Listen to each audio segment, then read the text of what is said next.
고난 속에도 우린 다른 길을 걷네. 나의 하나님, 광야 속에도 우린 그 고백이 있네. 크신 나의 하나님, 이제는 우리가 세상 품으며 기도 시작할 때라. 우리는 전하리 세상 향하여 그 이름 주 예수 요동하지 않고 우리는 의연히 서리. 주님만 바라네.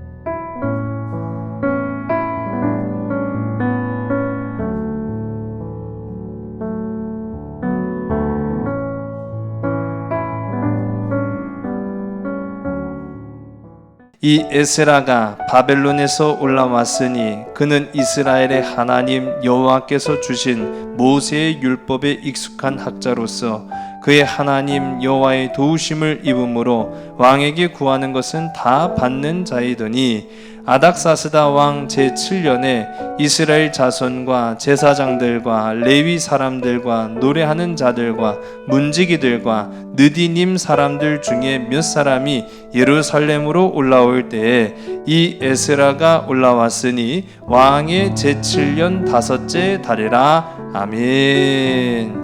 주여 구하오니 귀를 기울이사 종의 기도와 주의 이름을 경외하기를 기뻐하는 종들의 기도를 들으시고 오늘 종이 형통하여 이 사람들 앞에서 은혜를 입게 하옵소서 하였나니 그때 내가 왕의 술관원이 되었느니라. 아멘. 하나님은 역사를 움직이시는 하나님이십니다. 믿으시기 바랍니다. 늦지 않았어요. 빨리 들어오세요. 예, 저기 이제 영상이 다 나오신다 이제. 감사합니다. 찬송 하나 더 부르자고? 아니요, 고사님. 그러면은 오늘 왜 안 되냐면은 굉장히 설교가 길거든. 자, 찬송을 저희 권사님 다음에 저한테 일러주시면 제가 주부에다 넣어갖고 그 찬송 부를게요. 예, 그래요. 아유, 감사합니다. 역사를 움직이신 하나님, 한 나라의 역사도 움직이시는 뿐만 아니라 우리 개인 한 사람의 역사도 움직이시는 분은 하나님 한 분이신 줄로 믿으신 여러분 되시기 바랍니다. 오늘 그 하나님을 의지하면서 나가는 거예요. 우리 페르시아라는 나라 5번째 시간입니다. 맥을 좀 잡아봐야 됩니다. 자, 이 맥이라는 말이요, 우리 한자로 보면은 줄기맥이에요. 이 두 개의 단어가 합쳐져 있습니다. 저는 한자 풀이를 참 재밌게 봐요. 한자를 굉장히 잘하는 건 아니지만 몸 육자와 갈라질 파 두 가지가 만나서 줄기맥이라는 이 한 단어를 만들게 되는데, 보면은 몸에 우리는 뭐가 흘러야 삽니까?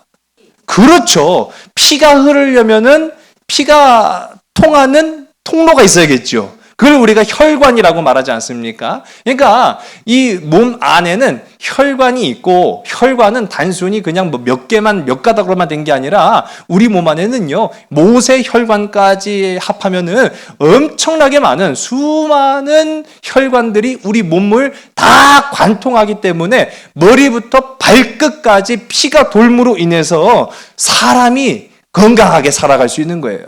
예. 만일 우리 몸 안에 피가 흐르는 그 관이 막혀버리게 되면은 큰 문제가 발생하게 되는 거죠. 그런 것처럼 이 맥이라는 것은요, 흘러가야 되는 거예요. 흐름을 파악하는 거죠. 의도를 알고 흐름을 파악해야 생명력이 있게 된다는 겁니다. 성경도 맥을 잘 짚어야 돼요. 자, 왜 성경도 맥을 잘 짚어야 되느냐라고 하면은, 우리가 보는 성경은 시대순으로 쓰여진 것이 아닙니다. 시대순으로 쓰여진다라는 게 보다는 시대순으로 엮어놓은 것이 아닙니다. 성경 66권은 이 시대 흐름 순으로 쭉 하고 묶어놓은 것이 아니다 보니까 이게 왔다 갔다 해요, 사실은. 예, 이 시대로 갔다가 저 시대로 갔다가 왔다 갔다 좀 합니다. 그렇기 때문에 이게 도대체 어떤 의미인지를 잘 파악하지 못하고 우리가 말씀을 볼 때가 있거든요. 그래서 어쩌면 이 수요 예배는 성경 공부하는 시간이에요. 이 맥을 잡는 시간이죠. 이 성경적 배경과 지식을 우리가 알고 있으면 좀 보다 하나님이 그 성경 속에 그 말씀 속에 감추어진 역사가 무엇인가를 확실히 깨닫게 하려고 이제 우리가 이 성경의 맥을 잡는 그런 훈련을 하게 되는데, 성경 속에는요, 감춰진 하나님의 뜻이 담겨져 있습니다. 그 감춰진 하나님의 뜻은 무엇이냐? 우리를 향하신 하나님의 은혜의 선물이 담겨져 있다는 거예요. 성경의 맥을 잘 짚으면은 그 감춰진 하나님의 보물을 우리가 발견하게 되는 거죠. 오늘 이 시간에도 하나님이 감춰주신, 그러나 우리를 위해서 준비한 그 귀한 선물을 취하는 저와 여러분 되시기를 주의 간절히 소원합니다.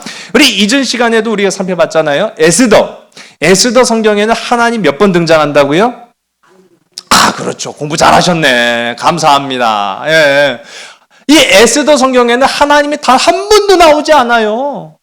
예배, 제사, 그런 얘기도 기록되지 않았어요. 그런데 그렇게 표면적으로는 하나님이 단 한 번도 나오지 않았지만 그 이야기 속에는 하나님의 역사가 담겨져 있다라는, 그래서 그 속에 강력하게 일하시는 하나님의 은혜를 발견하게 된다.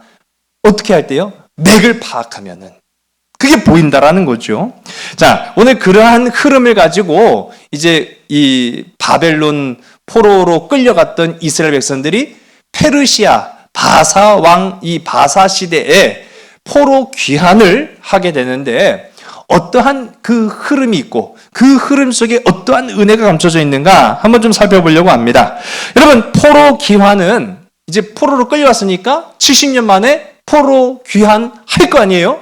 근데 이 포로 귀환은 한 번 한 게 아니었다라고 말씀드렸어요. 몇 번에 걸쳐서 포로가 귀환됐죠? 몇 번? 어떻게 잘 아시네? 네, 3번. 네. 3번에 걸쳐서 포로가 귀환됩니다. 자, 이 연도를 외우실 건 없어요. 저도 몰라요. 예, 저도 찾아보니까 아는 거지, 이거 외우고 다니지 않습니다. 자, 그런데 이 포로 귀환, 1차 포로 귀환은 이제 화면 보시면 기원전, 이 BC를 기원전으로 우리가 봅니다. 기원전 538년. 이 기원전은 조금씩 줄어드는 거예요. 그리고 2차 포로 귀환은 기원전 458년. 그리고 3차 포로 귀환은 기원전 445년. 이렇게 3번에 걸쳐서 포로로 끌려왔던 이스라엘 백성들이 되돌아가는 거예요. 어디로? 자기 고향으로, 자기 집으로 70년 만에 돌아가는 거예요. 그런데 자, 여기서 우리가 기억해야 되는 게 있어요. 포로 생활은 몇 년 만에 해방된다고 하나님이 약속하셨죠? 그렇죠. 70년. 자, 우리가 그걸 알고 또 이 포로 귀환의 그 구체적인 시간을 보면은 조금 다른데 라는 그런 느낌을 받을 수 있어요. 뭐냐? 포로 귀환이 되기까지는 70년이 맞아요. 그런데 1차에서부터 3차에 이르기까지 몇 년 동안 포로 귀환이 된 거예요? 계산을 해봐야 되죠. 제가 그럴 줄 알고 계산해 놨습니다. 93년 걸렸어요. 여러분, 1차 포로 귀환에서부터 3차 포로 귀환할 때까지 걸린 시간이 93년이라고요. 그러면 그 이전에 1차 포로 귀환 때가 이제 70년 걸린 거잖아요. 그러면 70년 플러스 93년 하면 총 몇 년?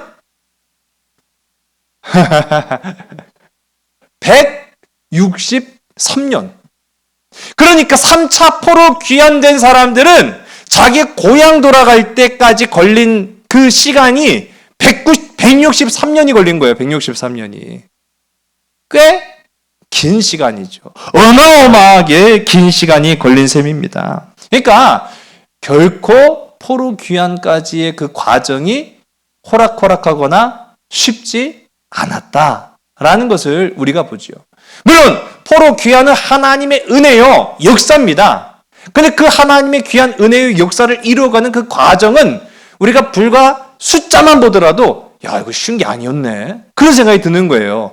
집에 가는 것도 그렇게 힘들었는데 끌려오는 입장에서는 어떻게 했습니까? 자, 우리 이 포로 귀환되기 이전의 모습으로 가보면은요, 포로로 끌려온 그 과정을 좀 보자고요. 맥을 짚어보기 위해서 제가 이 말씀 드리는 거예요. 자, 패역한 이스라엘 백성들, 하나님 말씀 잘 들었죠? 맞아요. 하나님 말씀을 듣지 않고 자기의 주장, 자기의 고집, 자기의 판단, 자기의 계획, 자기의 생각을 앞세우다가 점점 하나님과 멀어져서 결국은 하나님의 진노와 심판을 받아서 나라가 멸망하고 말았습니다. 멸망한 이후에 나라 망한 것도 억울해 죽겠는데 그 남겨진 백성들을 끌고 가는 거예요. 포로로. 그것도 한 번에 끌고 가는 게 아니라 3번에 걸쳐서 끌고 갔어요. 재밌죠? 이제 뭐가 재밌냐면은 맥을 맞춰보면은 재밌어요. 왜냐, 우리 끌고 간 것도 3번인데 귀환한 것도 3번이에요. 그 여기에 또 하나님의 뜻이 담겨져 있구나라는 그런 생각을 해보게 됩니다. 하나님은요, 우리가 당한 아픔 하나 다 하나 갚아주시는 줄 믿으시기 바랍니다. 우리 뭐 퉁친다는 말 있잖아요. 네. 퉁친다고 할 때는 보통 내가 갚을 능력이 없을 때, 나는 많이 빚졌는데 갚을 능력은 별로 없을 때 조금 갚으면서 그걸로 퉁쳐, 그렇게 할 때가 있잖아요. 하나님은 결코 퉁치는 법이 없는 하나님이신 거예요. 정확한 하나님이신 줄 믿으시기 바랍니다. 우리가 하나 다 고난당하고 아픔당하고 괴로움당한 것을요, 하나님은 야, 하나로 그냥 퉁치자, 그렇게 하시는 분이 아니라 그걸 다 기억하셔서 하나 갚아주신 하나님이신 거예요. 그걸 이제 보는 거죠. 자, 우리 포로로 끌려가는 그 과정, 1차, 2차, 3차로 끌려갔습니다. 자, 포로기를 보면은 1차는 기원전 605년. 우리 1차 때 끌려간 사람들이 보통 누구 기억하세요? 누구였다고 했죠? 그냥 어린아이가 아니라? 그렇지, 똑똑한 어린아이. 야, 너 똑똑하게 생겼구나, 가자! 그렇게 해서 끌고 간 애들, 거기에 이제 다니엘과 그의 친구들까지 포함됐다는 걸 우리가 지난 시간 봤고, 2차 포로기는 597년에 두 번째로 끌려갔는데, 이때 끌려간 사람들은 고급 인력들, 소위 귀족이라든지 왕족이라든지 그런 뭐 제사장이라든지 그런 사람들을 2차 때 끌고 갔고, 3차 때 기원전 586년에 끌고 간 사람들은 노동인력들.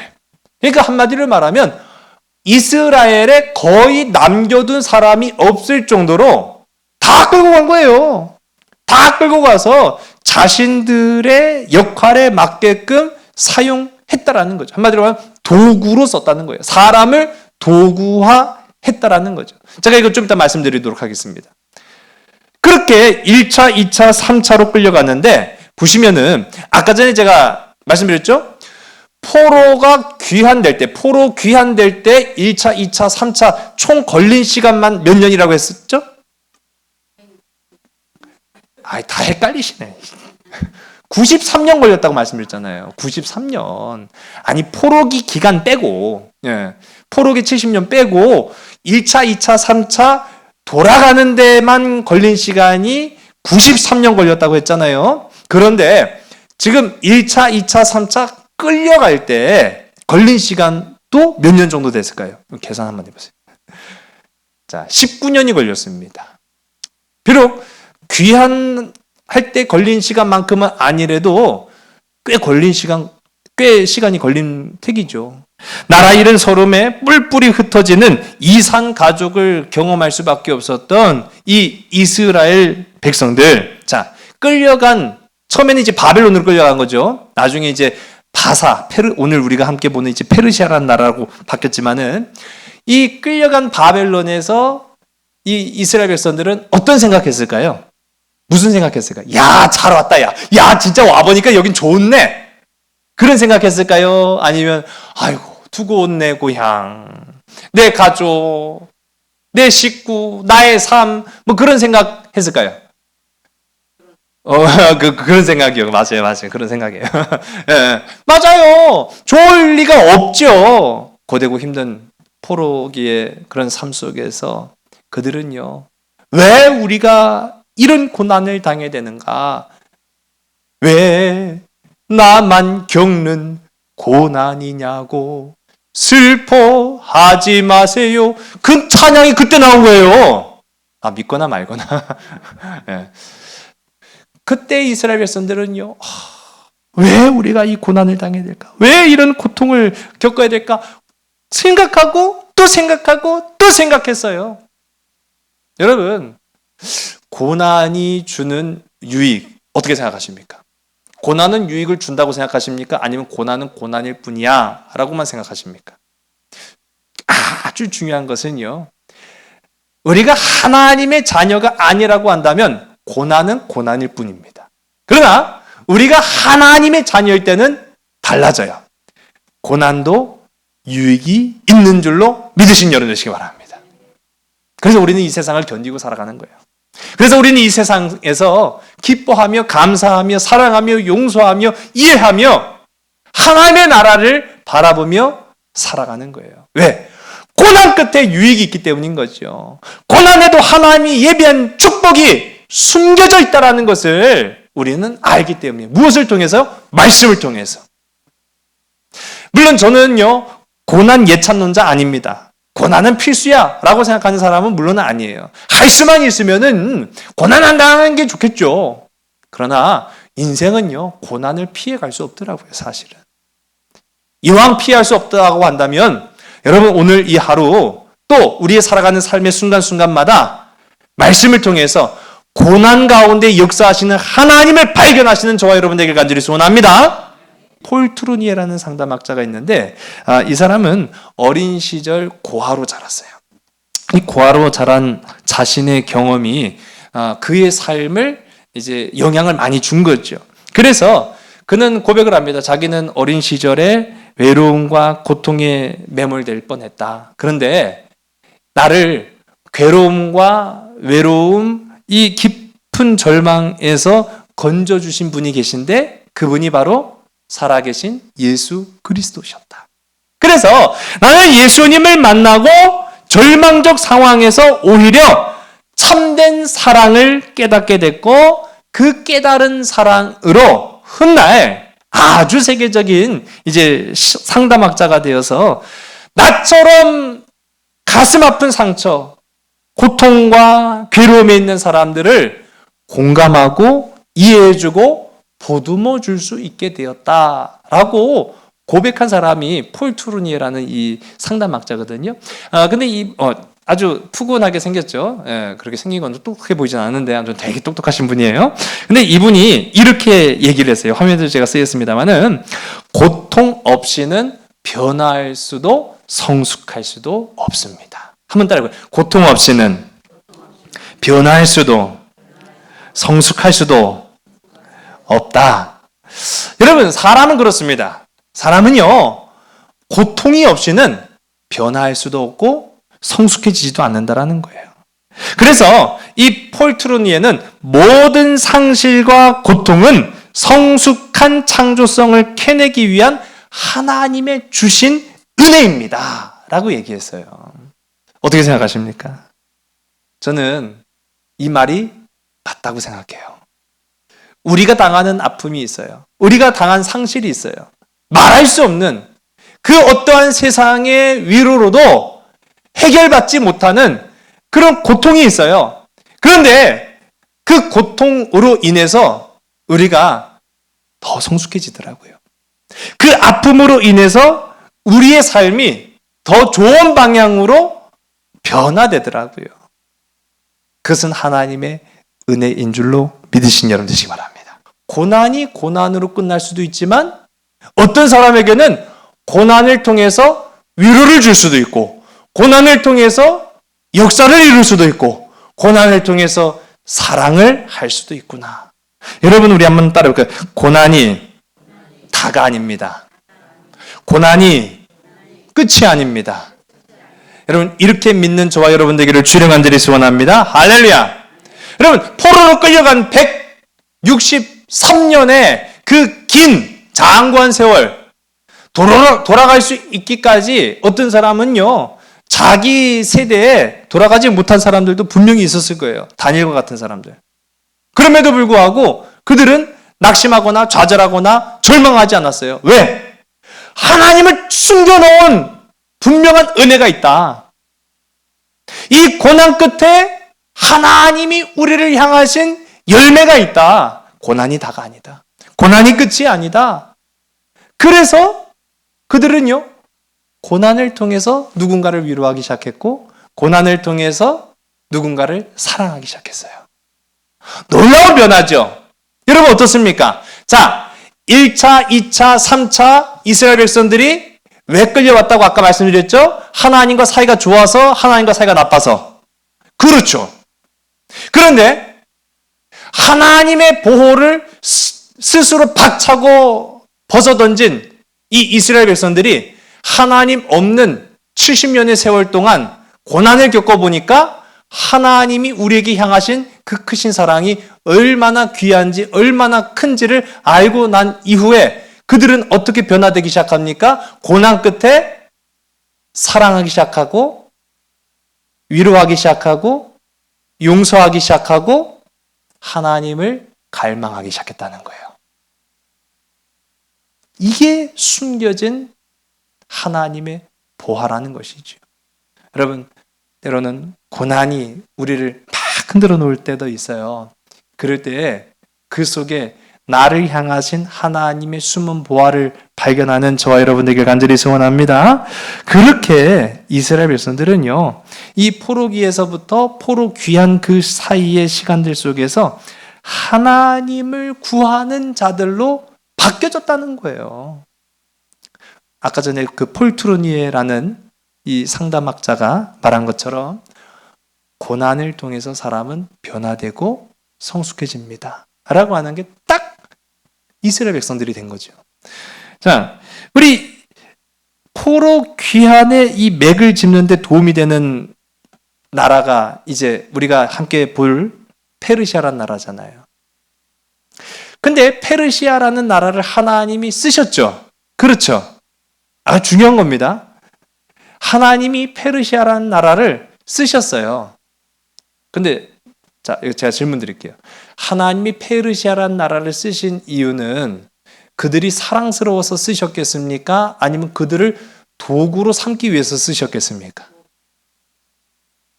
그들을 사랑해서 고레스라는 왕을 쓰셨을까요? 아니면 그를 도구 삼기 위해서 쓰셨을까요? 이게 중요한 거예요. 왜 중요하냐? 아까 전에 말씀드렸죠. 바벨론 사람들이 이스라엘 사람들을 끌고 갔어요. 바벨론 사람들이 이스라엘 사람들을 끌고 간 거는 그들이 너무너무 사랑스러워서 데려다가 키우려고 끌고 갔어요? 아니면 도구로서 일시켜 먹으려고 끌고 갔어요? 그렇죠. 자, 그런 얘기가 있어요. 우리가 이제 물론 의도는 그런 건 아니겠습니다만은 저는 그래요. 하나님, 저는 하나님의 도구입니다 라고 하는 그런 신앙의 고백들 들어봤거나 또는 그런 고백을 하거나 할 때가 있잖아요. 저는 그런데 그거는 조금 우리가 이제 의도는 물론 아닌 건 알아요. 근데 하나님은 우리를 도구로 보실까요? 아니면 사랑하는 자녀로 보실까요? 그렇죠. 여러분, 이거 이제 우리 고백을 잘 해야 되겠죠? 하나님, 저는 하나님의 사랑받는 자녀입니다 라고 고백하시기 바랍니다. 하나님, 저는요 하나님의 도구예요. 뭔가 좀 다르죠? 자, 바벨론 사람들은요 이스라엘 사람들을 도구로 본 거예요. 자기 집 일할 도구, 자기 나라에서 일할 종, 그렇게 도구로 쓴 거예요. 그런데 하나님은요 고레스, 다리오, 아닥사스다 오늘 이제 보겠지만은 아닥사스다 아하수에로 그 사람들을 이뻐서 축복하신 게 아니라 그 사람들을 도구로 쓰신 거예요. 누구를 구원하기 위한? 그렇죠. 내 사랑하는 자녀 이스라엘을 구원하기 위한 도구로서 페르시아를 사용하셨고 도구로서 그 왕들을 이용하신 것입니다. 중요한 거예요. 그렇다면 우리는 하나님의 귀한 도구입니까? 하나님의 귀한 자녀입니까? 자녀란 거죠. 놀라운 거예요. 여기에서 우리가 이제 발견하는 거예요. 맥을 찾아내는 거죠. 여러분, 우리는 하나님의 사랑받는 자녀인 줄로 믿으시기 바랍니다. 자, 우리 이제 그 도구를 한번 살펴보자고. 하나님이 어떤 도구를 사용하셨느냐라고 보면은 왕들을 사용하셨어요. 참 놀라운 거예요. 하나님은 왕들을 하나님의 도구로 삼아 주셨는데 그 페르시아 바사의 임금들을 한번 보겠습니다. 고레스, 키루스라고도 부르죠.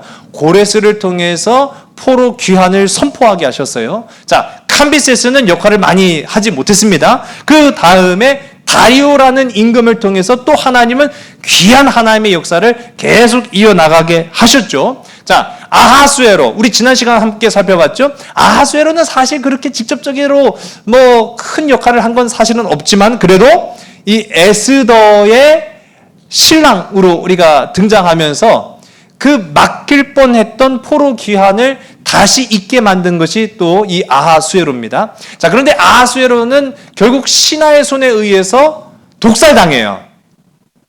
죽었단 말이죠. 그리고 나서 그 중간에 신하가 잠깐 왕을 했었습니다. 그러나 그 반란은 진압됐고 아하수에로의 아들인 오늘 우리가 좀 살펴보게 될 아닥사스다라는 왕이 그 신하를 포함해서 바사의 6번째 임금이 됩니다. 자, 이 아닥사스다가 굉장히 중요해요. 왜 중요하냐면 그가 능력이 뛰어나서 중요한 게 아니라 이때 하나님의 포로 귀환의 역사가 다시 시작이 됩니다.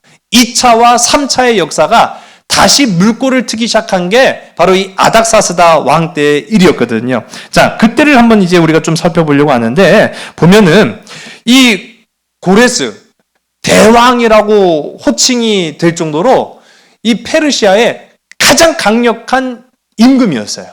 존경을 받았어요. 근데 캄비세스라는 왕으로 넘어가면서 조금 약해졌어요. 그런데 다시 그랬던 이 페르시아가 다리오 때 다시 강력해졌어요. 그리고 나서 아하수에로 때 제가 지난주에 말씀드렸죠. 아버지가 아주 너무 많은 거를 물려주셔가지고 감당을 못해서요. 그래가지고 아버지 그 대업을 제대로 잘 잊지 못했어요, 사실은. 그런데 그래도 뭐 우리가 이제 부자는 망해도 3년을 간다고 이렇게 강력한 페르시아를 통치를 했습니다. 그 보면은 점점 이 왕의 통치력이 조금씩 좀 더 약해져요. 이 왕이 뛰어난 인물들이 잘 안 나타납니다. 그러면서 이 아닥사스다는 평가받기를 그렇게 유능한 임금이라고는 평가받지 못하고 있어요. 그런데도 놀라운 사실은 이 페르시아는 절대 약해지지 않았어요. 자, 그 비결이 뭘까요? 비결이 뭘까요? 맞아요. 하나님이 도우셨어요. 누구를 통해서 도우셨느냐?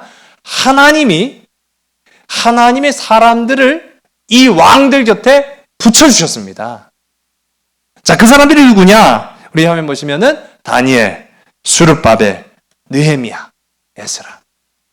다 유대인들이에요. 포로로 끌려간 유대인들을 아주 뛰어난 지도자로 만드셔서 왕을 협력할 수 있는, 왕을 도울 수 있는 조력자로 붙여주셨어요.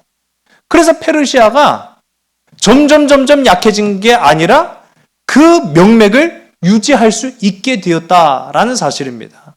오늘 이제 우리가 에스라와 느헤미야를 좀 살펴봤는데 이 에스라와 느헤미야가 2차와 3차 포로 귀환을 인도해낸 인물들이에요. 자, 우리 먼저 이 느헤미야라는 사람, 우리 오늘 함께 읽은 본문의 말씀이죠. 우리 11절의 말씀을 우리 화면 보시고 함께 읽습니다. 시작. 주여 구하오니 귀를 기울이사 종의 기도와 주의 이름을 경외하기를 기뻐하는 종들의 기도를 들으시고 오늘 종이 형통하여 이 사람들 앞에서 은혜를 입게 하옵소서 하였나니 그때에 내가 왕의 술관원이 되었느니라. 아멘. 자, 이 느헤미야는 승진해서 누가 됐다라고 성경이 말하고 있습니까? 술 맡은 관원이다 라고 이제 말하고 있어요. 여러분, 술 맡은 관원이 끝발이 있습니다. 이제 그걸 좀 이따 제가 다시 한번 말씀을 드릴게요. 이 술 맡은 관원이 되어서 느헤미야는 나중에 포로 3차 포로 귀환 때에 그 이스라엘 사람들을 이끌고 간 지도자가 됐어요.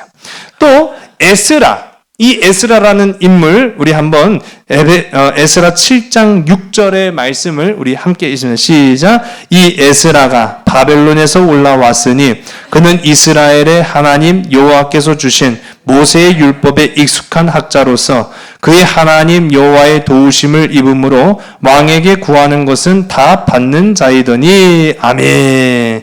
자, 이 에스라라는 사람은요, 이 율법학자라는 거예요.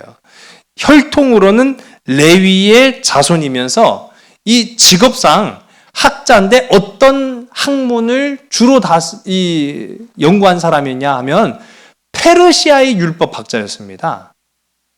그게 좀 놀라운 거예요. 페르시아의 법률, 자문 전문가였다라는 것을 이제 우리가 아는 거죠. 우리 지난 시간에도 함께 봤습니다마는 아하수에로 임금이 와스디 이 왕후를 폐위시킬 때 누구와 상담했죠? 법률 자문가와 상담을 했어요. 그러니까 법리 해석을 하지 않고 왕이라고 해서 함부로 막 그냥 결정을 내리는 게 아니라 반드시 적법한 절차와 법률에 따라서 행동하거나 말을 하는데 그때 조언을 구하고 이제 결정 내리는 아주 결정적인 인물이 바로 이 에스라와 같은 율법 학자라는 말입니다. 그래서 오늘 이 에스라 성경에도 뭐라고 말합니까? 왕에게 구하는 것은 다 받는 사람이었다. 백지수표를 받은 사람이었다라는 거예요. 엄청난 사람이었다라는 걸 우리가 알게 된 거죠. 자, 아까 전에 제가 말씀드렸던 이 느헤미야, 술 맡은 관원, 한마디로 말하면 왕한테 술 따라주는 사람이에요. 괜찮죠? 괜찮네, 직업. 그쵸? 그런데 이게 술 맡은 관원이라는 것이요, 단순히 이제 입맛에 맞춰서 술만 따라주는 게 아니라 술을 빚습니다. 그러니까 술을 만든다는 거예요.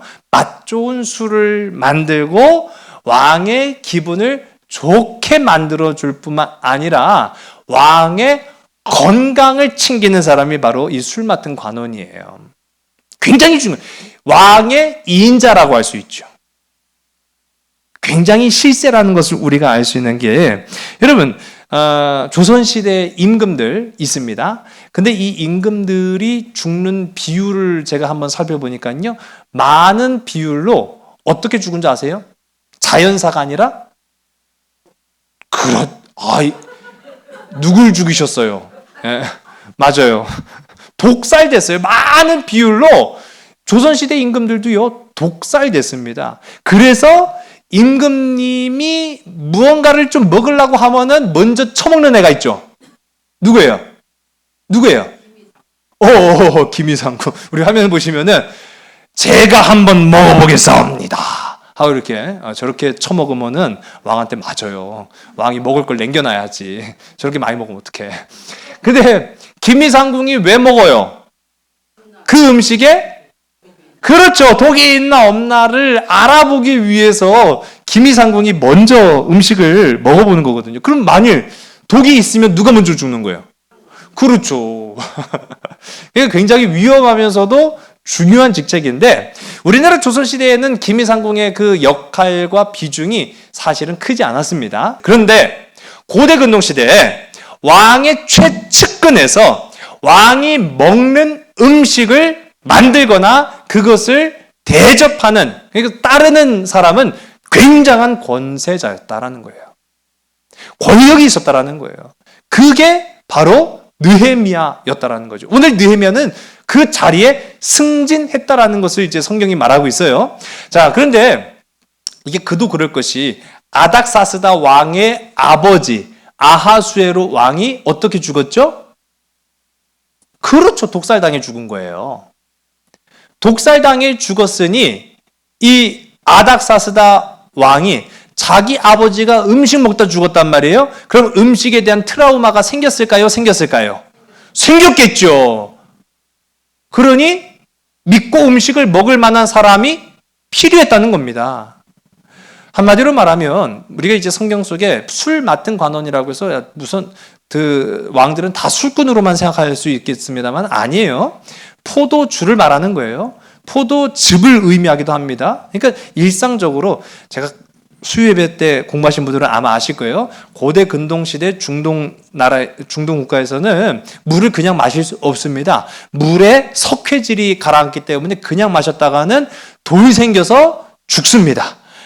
그러니까 물을 먹지 못하고 포도즙을 짜서 그것을 이제 음료로 대신했다라는 거 다 아시죠? 자, 그런데 그걸 누구한테 맡기는 거예요? 가장 믿을 만한 사람한테 맡기는 거예요. 그 가장 믿을 만한 사람이 바로 느헤미야였다라는 거. 굉장한 일이죠. 여러분 1895년에 우리나라 고종 임금의 아내 되는 민비가 죽습니다. 일제의 그 칼에 암살당해요. 그리고 나서 이 고종 황제한테 마음의 병이 찾아와요. 어떤 병이 찾아오냐면 밤에 첫째 잠을 못 자요. 겁나서. 민비가 언제 죽었을까요? 그렇죠. 밤에 죽었어요. 밤에 죽었기 때문에 고종이 자기도 죽일까 봐 겁나서 밤에 잠을 잘 못 자는 거예요. 불면증에 걸렸어요. 두 번째, 뭘 못했을까요? 밥을 잘 못 먹었어요. 밥에다 독 타면 죽는 거예요. 그런데 그 궁궐 안에도 심지어는 친일파라고 하잖아요. 일제 앞잡이들이 있었어요. 대신들 중에도 우리가 잘 아는 그런 그 친일파들 있잖아요.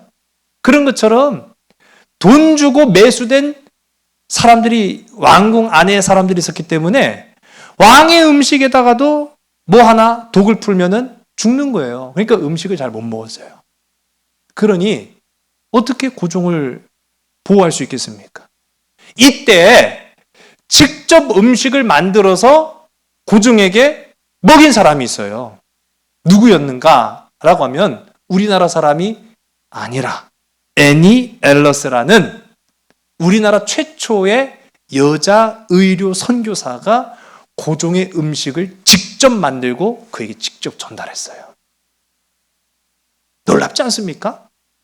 파란 눈의 선교사가 우리나라 황제의 음식을 직접 만들어서 먹여 살린 거예요. 안 먹으면 죽으니까요. 그리고 그때 당시 우리나라에 들어왔던 선교사들이 순번을 정해서 번갈아 가면서 고종이 편안하게 잠잘 수 있도록 불침번을 섰어요. 여러분, 하나님은 그렇게 일하십니다.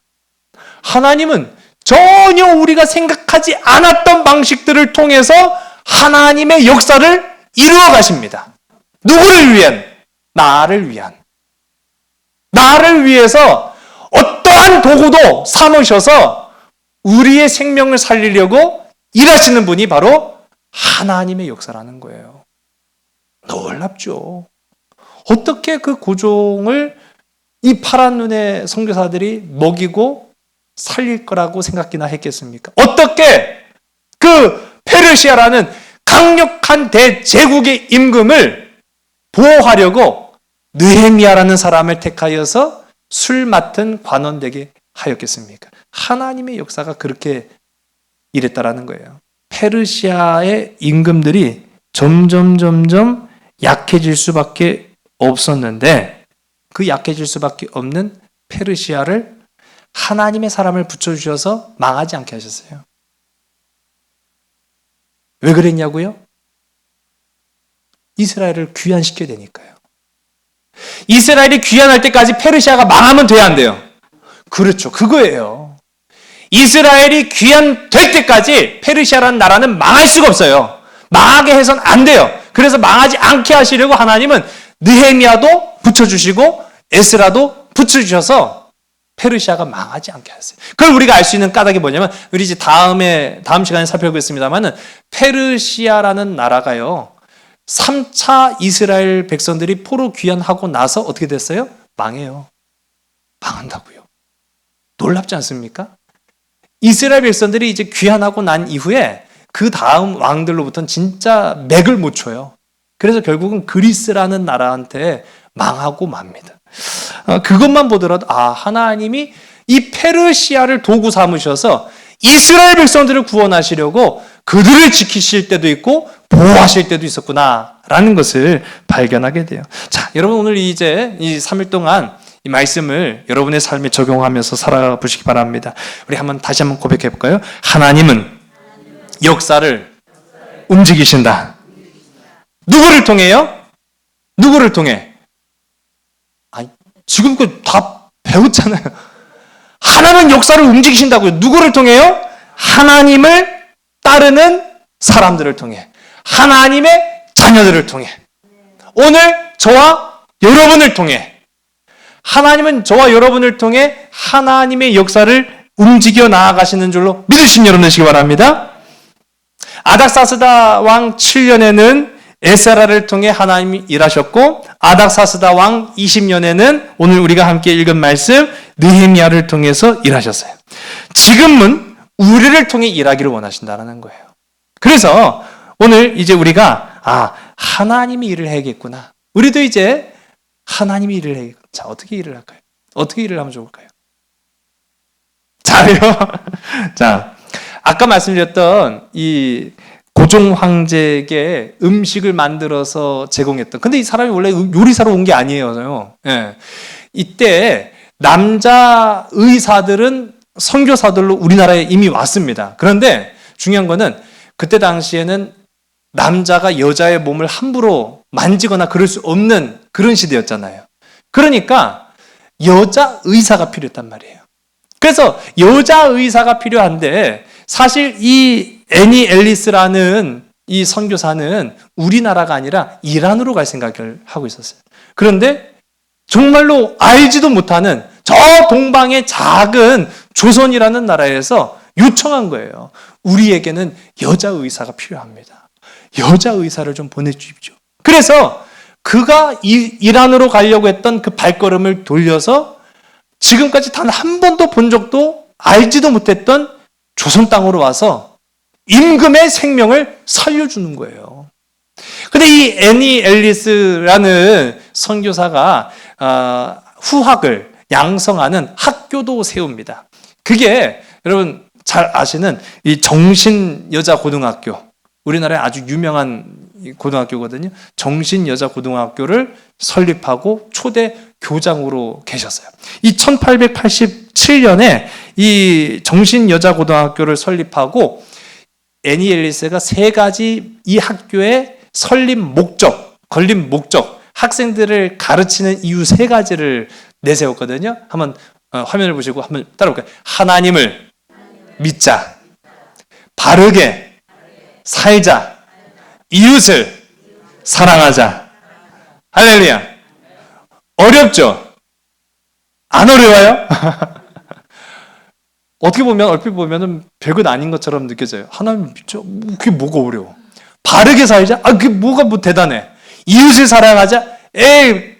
그게 다야? 그렇게 생각할 수 있는데, 여러분 이때에 이 애니 앨리스가 후학들을 가르치면서 여러분 하나님을 잘 믿어야 됩니다. 바르게 살아야 됩니다. 이웃을 사랑해야 됩니다. 이걸 통해서요, 많은 사람들이요 하나님의 사람으로서 쓰임받고 이 나라를 이렇게 세웠다라는 사실이에요. 즉 뭡니까?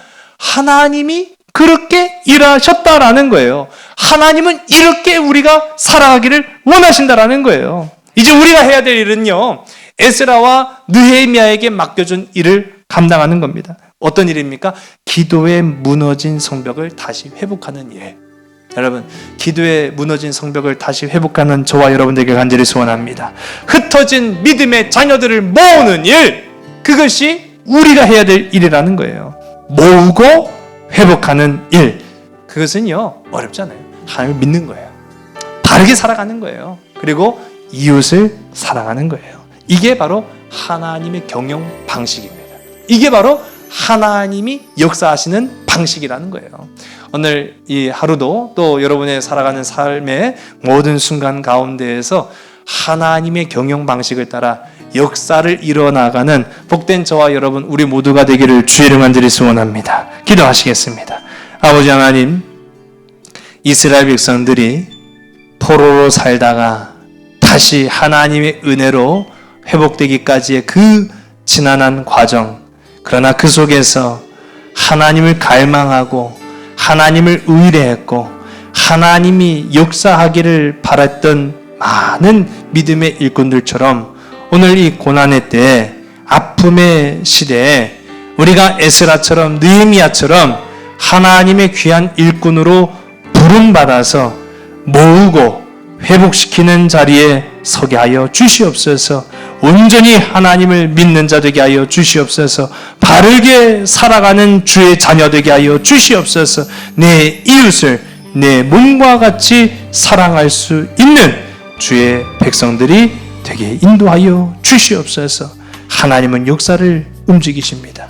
하나님은 우리의 역사를 움직이십니다.